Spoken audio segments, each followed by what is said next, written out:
So we're going to work a little bit of knife technique, and I like this knife. This is interesting. Now this is not. We train with different kinds of tools. Yes. And normally the knife that I practice with is 15 inches, and we take a piece of garden hose and put an insulation over it, like pipe insulation, and then duct tape it. Yes. They don't last forever, but we started off with PVC pipe in it, which was fine, but then we decided it'd be a lot more fun if we were hitting each other in the head. Okay. And we didn't want to do it with the pipe. Okay. So I use really thin PVC pipe, and I use swim noodles, the noodles that kids use. Yeah, I use those. The same thing. Yeah, I use those, and mainly when I do stick work, because I'm really enthusiastic as far as weaponry goes. I really like sticks because it falls back on my Filipino colleague. Right. And we can whack each other really hard with those. So every once in a while, when the students want to, we'll get together and we'll just beat each other up with the sticks. So. Right. But I really like this knife. I want to show this knife here real quick. This is a nice little rubber knife here, and it's even got a little handle and everything. This is really cool, and it's just a nice little. There we go. Yeah. Now I like this to practice taking knives. Okay. Because it has a handle. I don't want to, the way you normally practice in Aikido, you've got a stick that's kind of shaped like a knife, and I guess it's shaped like a Japanese knife, more or less. But you're not seriously trying to take a knife. Yeah. You're just playing. Yeah. Yes. And so you don't really worry about the blade. Mm-hmm. You don't worry about cutting your finger off or something trying to get the knife. Yes.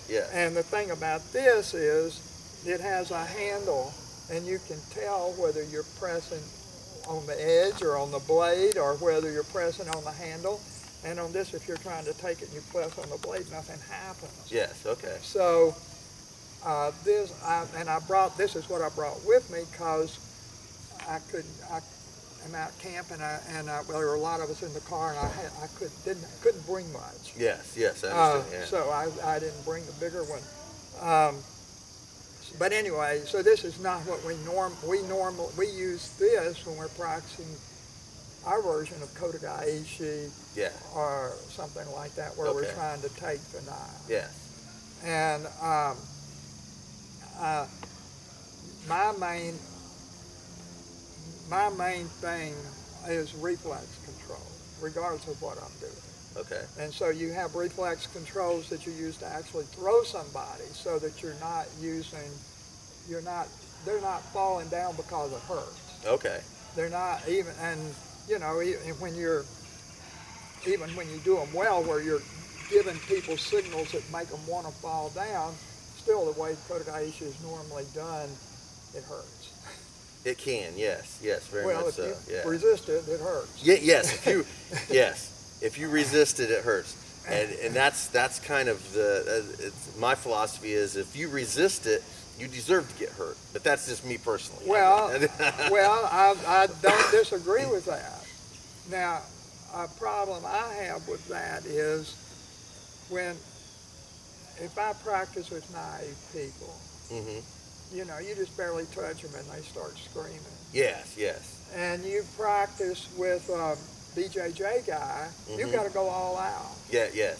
Well, now, when you get in a street situation, how do you know? Yeah. If you go all out on somebody that doesn't know anything, you're going to really injure him. That comes with experience and learning how they react determines how far you go. And I don't feel that I get that kind of experience in dojo. I don't fight. I don't even like to argue with people. Okay. So I haven't been in a fight since I was a kid. Okay. So it's up to me, and that's where you're a big asset to me, in that it's all theory to me, and it's not all theory to you. I've been blessed and lucky, from my point of view, that not only have I actually been able to apply this in real life, due to work and due to law enforcement and things of that nature, I've been able to literally apply it for real, but also I've been able to apply it in combat, in cage fighting, because I did that as well. So I think that you get your cage fighting, which is a competition, then I have realistic street experience, not because I'm a thug or because I fight out on the street. It's because my job and my career allowed me to do that. And then I have dojo experience. So I have all three of those. And I think I'm really blessed when it comes to that, because I agree with you. Just at the dojo, you don't really understand what would happen really on the street, because it's completely two different things. Yeah. So anyway, you have what you do to get people to fall down because you're controlling their reflexes, and this would be like unbendable arm. Unbendable arm is, I mean, I've had people try to beat me up for saying that, but it's not some kind of magic. It's not chi power or something. It's that you're controlling your partner's reflex, and you don't get stronger. It's that you control his reflexes and make him get weak. Okay. And so, and then the other kind of reflexes, of course, you have defensive reflexes, which I think we all understand pretty well. And then the kind of thing that I think Sensei was using reflexes when he threw people. But he was also and this is really obvious when you watch him work with a sword, if you know what to look for. But he was using the kind of reflexes that a bullfighter uses on a bull. And except that instead of Sensei having a cape, he had a sword. Okay. Or a lot of times in demonstrations, he had what looks like a fan to me, but he has. Oh, I see. Yes, the little. Yes, whatever that little stick is. Yes, yes. And he's using that little stick, and what the bullfighter does is put the cape between him and the bull charges him. Well, then he substitutes the cape for himself, and he steps out of the way. Yeah, yeah. And what Sensei would do would use his sword or his hand as a substitute for himself, and then he'd step out of the way. Okay, yeah. But and that I think works really well if you do it right. Yeah. And the trick is if you do it right. Yeah. And but that's true of everything, isn't it? That's what takes the experience and the know-how is doing But it right. our experience is that if you stab at me and I try to just pivot out of the way like you taught in Aikido class, I'll still get you. And I'll probably get you right on the center line. I mean, yeah, and I say I'll get you. What I mean is the guys I train with get me. Yeah. If I don't get this right, I get stabbed. Okay, yeah. And I'm pivoting well. Yeah, yeah. So yeah, I love a good Tenkan. The pivoting, I really enjoy that.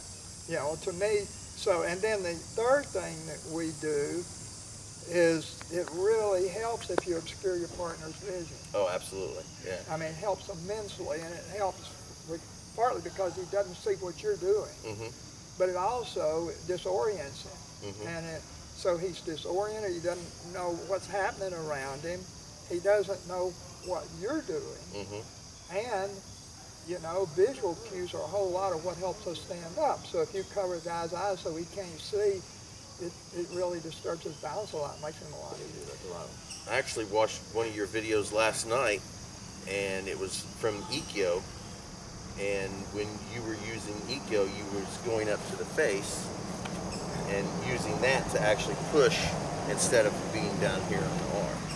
Yeah, now, we do that.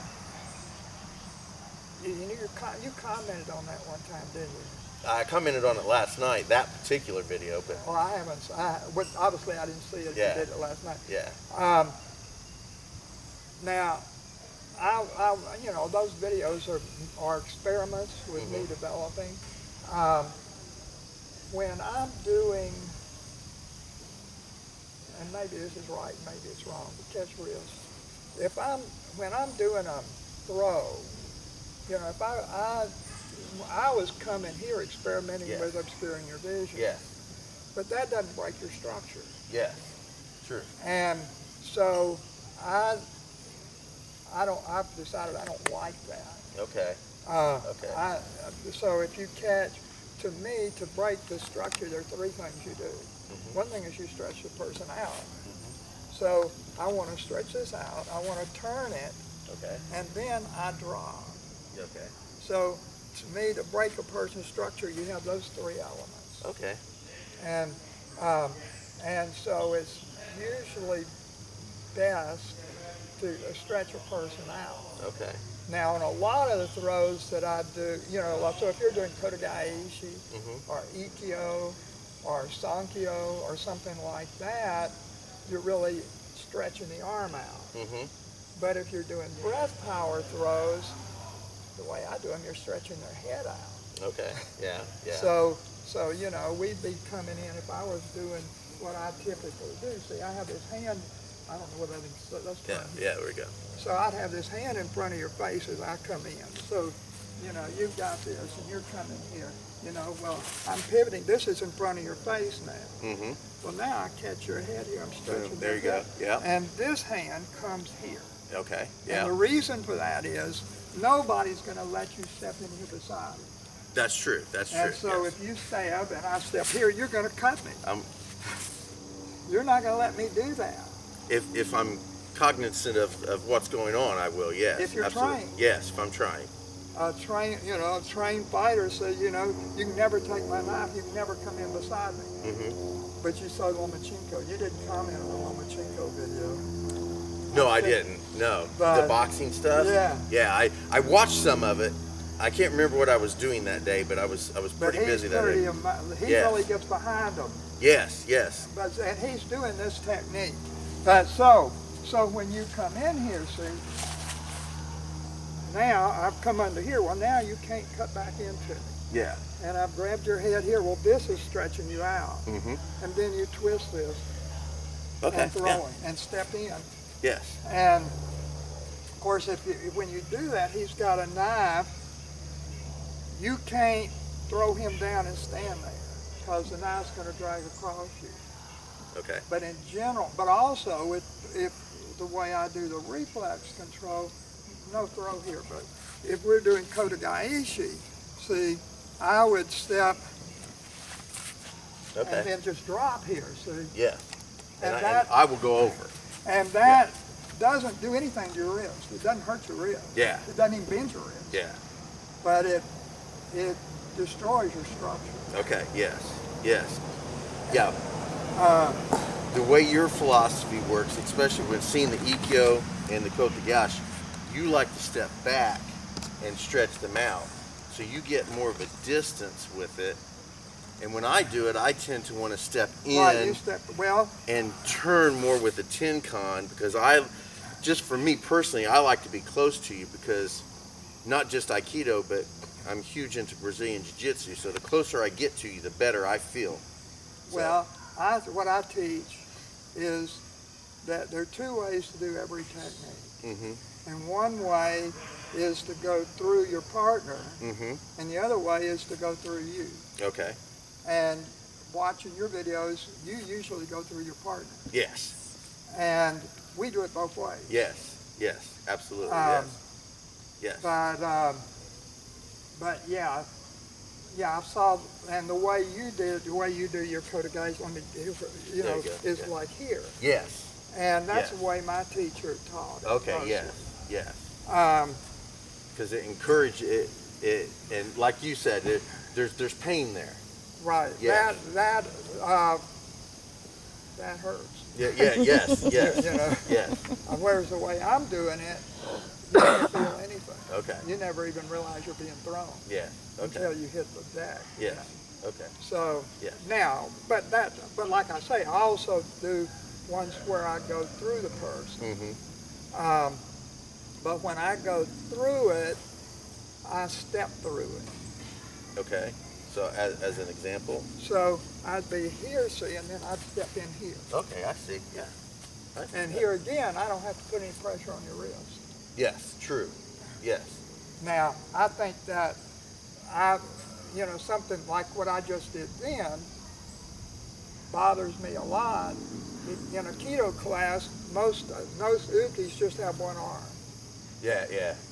And so, if I come like I did then, well, you've got two arms. Yeah, I'll go and you here. could do that, but you could also hit me in the head. Yes. And if you had a knife, in real life, most people never see the knife. And this is even cops who are who are used to violence, and they never see the knife. Yes. So we assume both hands have a knife. We assume the guy's always got a knife. And you should.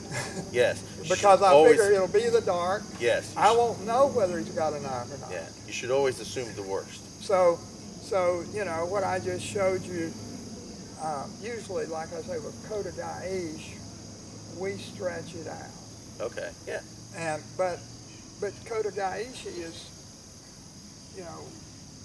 a problem that a lot of people talk about with Casagatami is, a lot of people throw the Casagatami where you're supposed to take a high fall. Yes.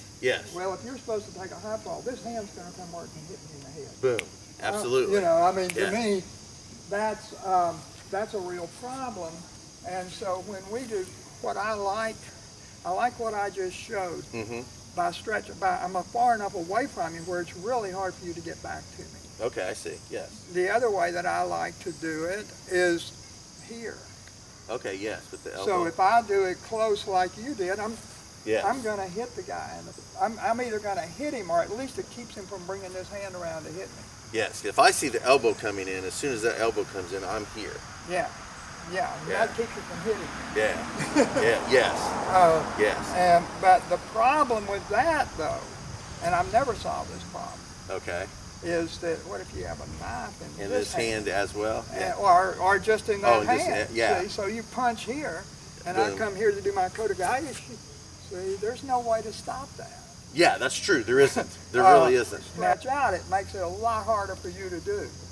Maybe I can't stop it, but there's nothing I can do here if you got a knife. You don't have to hit me hard. Yeah. It doesn't take much force to drop somebody's guts out on the ground. That's true. If I'm serious about the knife, and I come at you with the knife, I'm jackhammering. I'm gonna get it. Yeah. And you have to stop. You have to keep that from happening. Yeah. And the way you keep that from happening is, I think, like the technique you did against the Shomanuchi. Mm-hmm. You've got to take the guy really fast. Yes. You've got to take him on the first stab. Yes, absolutely. Because he's going to keep chasing you. Yes. So anyway, our basic thing. I mean, there are two ways. But if you're going to pull, I call this pulling, where I'm doing like the bullfighter. Yeah. So you come in to stab, and it's this kind of thing. Okay. This is your basic Aikido exercise. Yes. Yes. And I find those basic exercises are really, really good. Yes, absolutely. Absolutely. But I wouldn't do it quite that way. Like I said, you come in, and so I don't give you a chance to hammer it. There you go. Yeah. And that's kind of what I like to call it. That technique to me is somewhat like in between a shominate and an oshuronage. It's a little bit in between this shot here and this here, where I go from behind. Right. Yeah. It's kind of in between that a little bit. And I would say it's kind of, in the terminology our club uses, it's kind of in between a Riminagi and Kokinagi. Okay, yeah. Yeah, I said it right. Yeah. But it's not a formal throw. Yeah, yes. It's kind of like a smattering of different things put together. But I want to get this control at the beginning. Mm-hmm. And I want to, but I also don't want to let you cut back into me. And you're gonna, I've got to stop that. And the only way we found to stop that is to be under this arm. Okay. Where it makes it very, of course I'm back here. Yes. Because my footwork is a little different too, because when you come in, see, I'm pivoting and then I pendulum. Yes, okay, yeah. So it's really fast. Yeah. I mean, you stab and I just disappear. I'm gone. Yes. Because my hands are, you can't see me. Yes, because you're using this for me to focus on. So when I focus here, you move the body, and I'm still worried about the hand. Yeah, and I'm not trying to threaten you with it. Yeah. I don't want you to back away from me. Yeah. So if you attack, it's not like I'm punching it. 'Cause See, then that makes you want to Yes. leave. Yes. You're not going to let that happen. Yeah, I try to tell people all the time. I said, you want to be here, but you don't want to create Pressure. a problem with them where they want to back away or they want to react to it Right. in a negative manner. Right. You want them to be curious, but you don't want them to be afraid of it. Right. Yes. And so then the other thing is you were doing, I'm not sure what the attack was that you were doing on that video. It was kind of more like a haymaker. Okay. I think, I don't know whether you call it a shomanuchi or yokomanuchi. Here, I'm not sure what. I couldn't tell what was going on. Okay. But what we do, what I like with that is the same, and also I think you have to start with your hands up. Okay. Yeah, I mean, and normally in Aikido you're here, but there are two reasons for this. One thing is, this leading is a two-step process. And that's why in Aikido you start, hold out arm, so you start at a distance where your weapons don't touch. Okay. Well, that's because I have to get this up here to get your attention before I move. Okay. I can move forward or backwards, but I can't move sideways. Okay, yeah. And then once I've got your attention here, then I can step out of the way. Okay, yeah. So that takes time. If you're closer, if I'm in here, then I have to parry as well as do. You know, I have to move your hand to the side because I can't get out of the way fast enough. Yes. So that's a practicality there. Now I was started on something else, but so anyway, if you're attacked, it wouldn't matter because Yokomen. Okay. See, this is what I'm. So you're coming at my arm. See, I have this hand. Well, you're attacking. Oh, okay. See, and this is in front of you. Well, then I pivot. Boom. And it's the same move. Okay, yeah. And it's the same move whether it's a yokomen or a shoman or a ski. And if you're attacking low, then I just have to see that. You know, and so I have this arm up, then I have to see, well, I mean, not like from a crowd. Yeah, okay, and then I okay. have to come in here. Okay. And I just have to have good enough reflexes to figure out that happening. Okay. Which is hard for me because I'm nearly blind. I'm totally blind. That's why I wear the funny things. Oh, yeah. You know, because my eyes, they're bad. They dry out and everything. Okay. And this keeps them moist and warm, and they look Okay. good. Oh, well, that's good. But that's good. but anyway, that's on that side. Okay.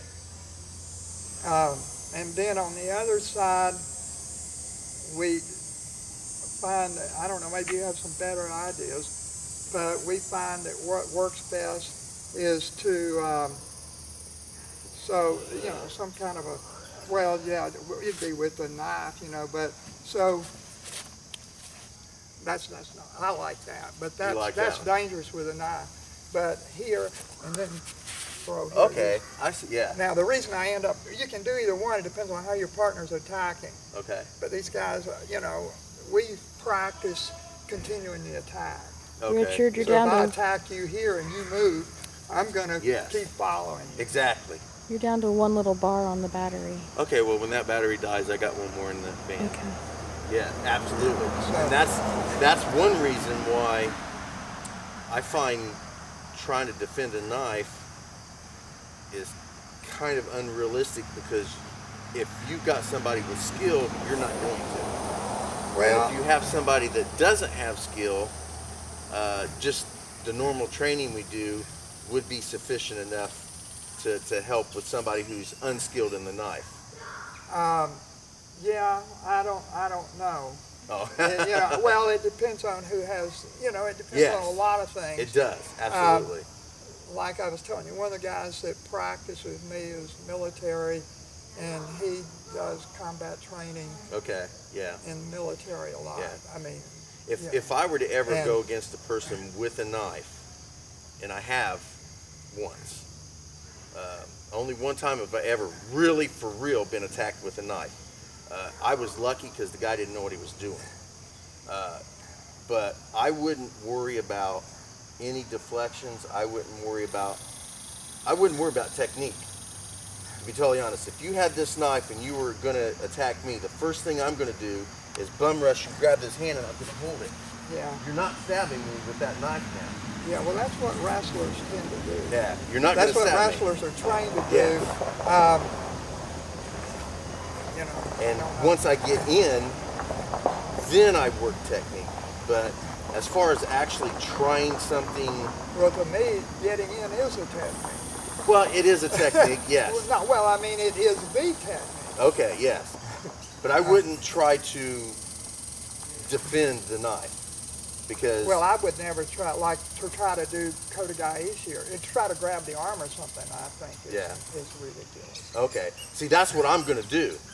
Because because if All that I'm, noise is that little bitty squirrel back there on that tree. Okay, if I'm really wanting to cut you, and you try to work your technique, I'm gonna. Well, but see, I Just don't like have that. well, but that, you know what though? Do you ever watch Active Self-Protection?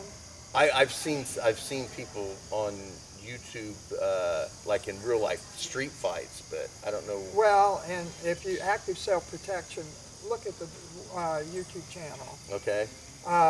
He has, you know, where they capture on security videos or some kind of video. Usually it's security videos. Sometimes if it's police, they'll have body cameras or something. Yeah. And I've watched many real knife attacks. Yeah. Most people really don't know what they're doing when they fight with knives. Well, every one of them that they're not fighting with a knife though. See, I don't have a knife. Yeah. And what I started to say, you know, you have your hands up here. One thing is because you don't have much time. Mm-hmm. But the other thing is, if you see, if something's, you know, like you're a street guy and you're coming up to me or something, and I say, sorry, I can't help you. You know, this is for legal reasons, but also just to try to diffuse the situation. Sorry, I can't help you. You know, I don't. You know, and if you keep coming at me, now I know I'm being attacked. Yeah. I'm not guessing. Yeah. And then I say, back off, you know. Yeah. But I'm putting out all these signals trying to get you to leave me alone, but also making sure that everybody around knows what's going on and that I'm not cooperating. Yes, absolutely. But in all the real attacks with a knife that I see, it's like you showed me a second ago. They either come up and they start doing this, or they come and they start doing this. Yeah. And that's every real, I've never seen any other kind of real attack. Yes. Now, I have seen situations where a fight was already going on, and a guy pulls a knife, okay, and then starts and cuts this, and the guy died. And I've seen these get cut a few times, you know, either this or in the chest, and the guy's dead. I mean, the guy's unconscious in 20 seconds. Yeah. I don't know how long it took him to die, but he Not much longer, but yeah. he quit functioning. That's the time. When you bleed out in 20 seconds and you cut an artery, that's the story I figured out from just counting on these videos. Okay, yeah. But so I think realistically, those are the two kind of attacks you always see. Mm-hmm. Yes. Yeah. You know, it's never. But when you get into the kind of thing you're talking about, it's where I have a knife. Okay, yes. But if I don't have a knife, you're not going to bother with all that. You just come in and stab me. Yeah. Yes. That's why I don't like having I don't want a knife, because now I'm in a knife fight and I've got to have good reflexes, and I'm a lousy athlete. Yeah. Nothing wrong with that.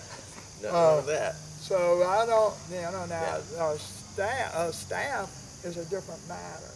Yeah. You know, it gives me reach. Okay, yeah. And you use the staff the same way you do this. Okay. But anyway, that's the. You know, I like it. I like what you're doing. I like it. Yeah, if I've got a knife, and now you're gonna be doing all this maneuvering and all, and I know this guy that I do the videos with, Rich. He's also Richard. Yeah. Richard Fowler. you know, boy, he'll cut me to pieces if we get. He's so good, you know. He's sparred a lot, but Yeah. he's just a lot better athlete. Of course, he's a lot, you know, he's 10 years younger than me. He's not a lot younger than me, but Yeah. that. Well, 10 But years I've can be aged a a lot. lot in the last I 3 say years. 10 years can be a lot. Yeah. Yeah, it can be a whole lot. Yeah. But boy, he'll, Yeah.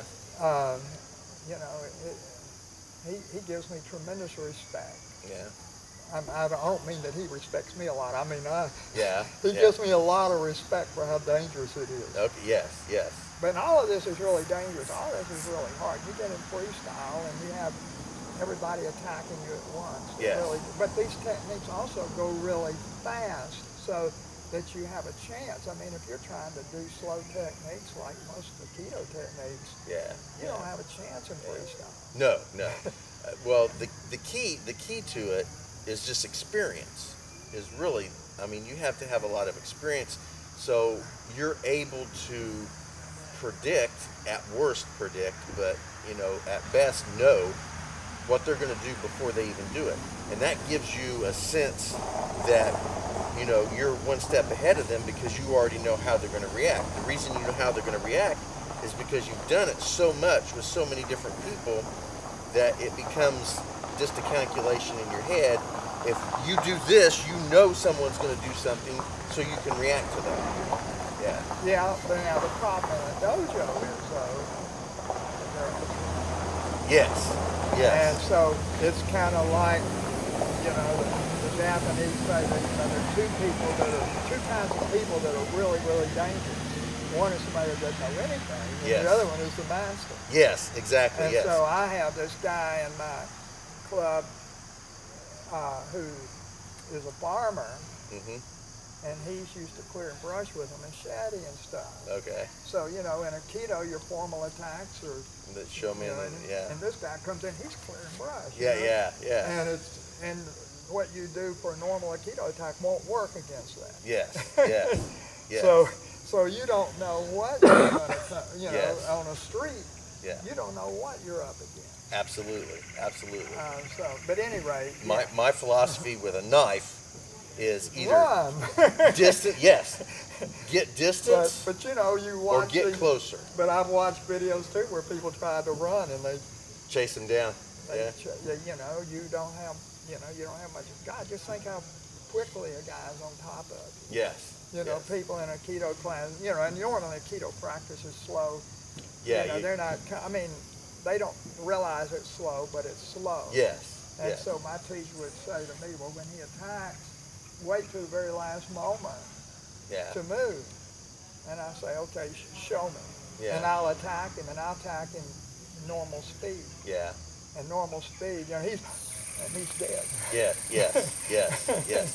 Well, dojo martial arts in general isn't necessarily the most realistic thing in the world. Right.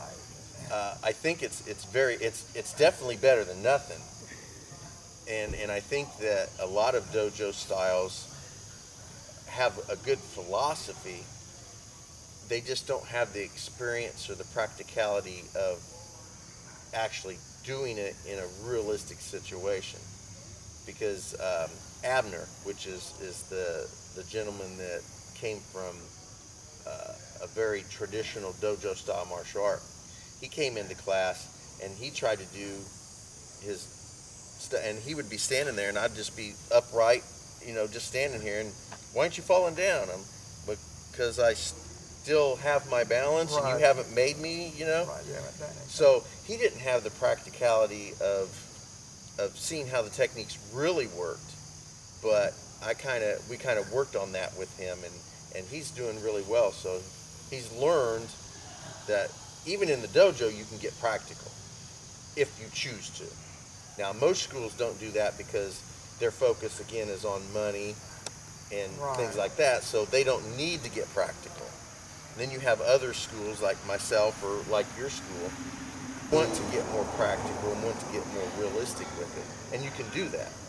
But most dojos don't because it's just not financially feasible. Because most people don't want to pay to come in there and get beat up or do something that's physical or that's real.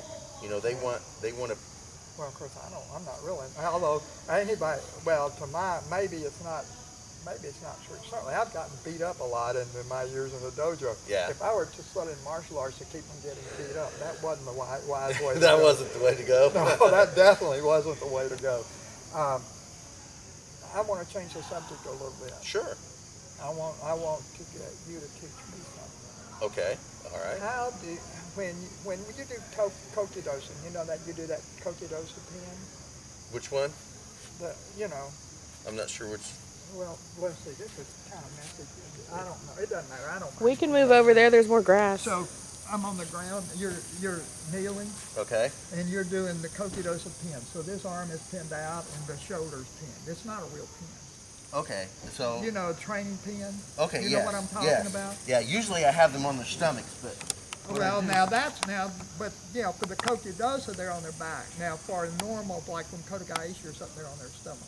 Okay. And so on this pin, you haven't done this, huh? I'm Y'all don't do that? I'm not sure where what. You're here pinning? Yeah, usually when I pin people, I'm here, and I create like a Okay, I'd call that an Ikkyo. I either hit an Ikkyo or a Kotagashi pinning here, and then I'm here, and then I just lock you up here. Right, okay, well that's different. Yeah. That's a different, so what is the principle the principle you're using there is to lock the wrist, to hurt the wrist, right? Oh, yeah, I create pain to keep you for compliance, yes. Okay. But usually, if I'm pinning somebody, I'm not having them on their back. They will not be on their back when I pin them. I understand that. If they land on their back, I simply... Do you mind getting on the ground? No, I don't mind at all. Well, kneel down. Sure. So, let's see, we're in this muddy place, but I guess that's okay. Here, let's move over to the grass a little bit, and that way kind of have a... So you want me on my back? No. No? Let's do this swariwaza. Okay. Here's the exercise. This is just you do this a lot in your class. Okay. So it's swariwaza. Yep. Boom. Okay, I see. Okay, yeah. Okay. And we come to here. See? Yes. So yes. how do you pin this? I don't pin them. You don't pin them. I don't. No. Okay. So, well, let me show you something I was taught then, okay. and ask you, and I want to see what you think about this. Okay. Now, I shouldn't say I was taught this. This is how I think about it. Okay. That doesn't mean I was taught it. Okay. I wasn't taught much. Yeah. The Japs don't talk. Well, hey. So you sit up. Okay. You know, you just try to lift your shoulders up. Yeah.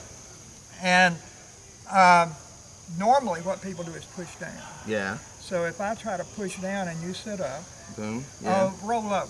So there you go. Okay. Yeah, okay, go back. Okay. Now, that's really easy. Now if I push out, do it again. Okay. Yeah. See the difference? Mm-hmm. That's a big difference. That is a big difference. Now, so I got to thinking, you know, and I don't wrestle, and I don't know much about wrestling. Mm-hmm. But let's say we're doing Casagatami, which from judo. Okay. So yes. Casagatami would be here. So. Yes. And then, so now the way my instructor taught me to do Casagatami is that you roll back onto the guy's chest and try to make it where he can't breathe, and then he submits. Yes. But that doesn't keep you from getting up. Okay. But what I